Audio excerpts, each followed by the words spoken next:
Lord Dunmore governed Virginia for the king, but as revolution surged, he fled to British ships, and royal power slipped away. Welcome to Oliver's History Project, where you'll learn the exciting true history in the novel, The Unlikely Life of Oliver Atkinson. Lord Dunmore, born John Murray, a Scottish noble, rose through Britain's imperial system, loyal to crown, hierarchy, and empire.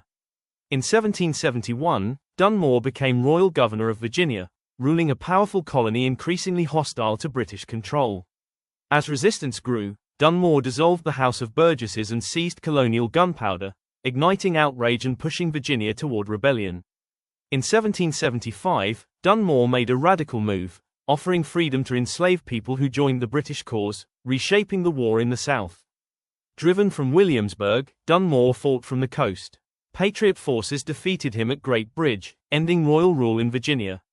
After defeat, Dunmore fled, later serving Britain in the Caribbean and Canada, still loyal, still imperial. Dunmore never returned to Virginia.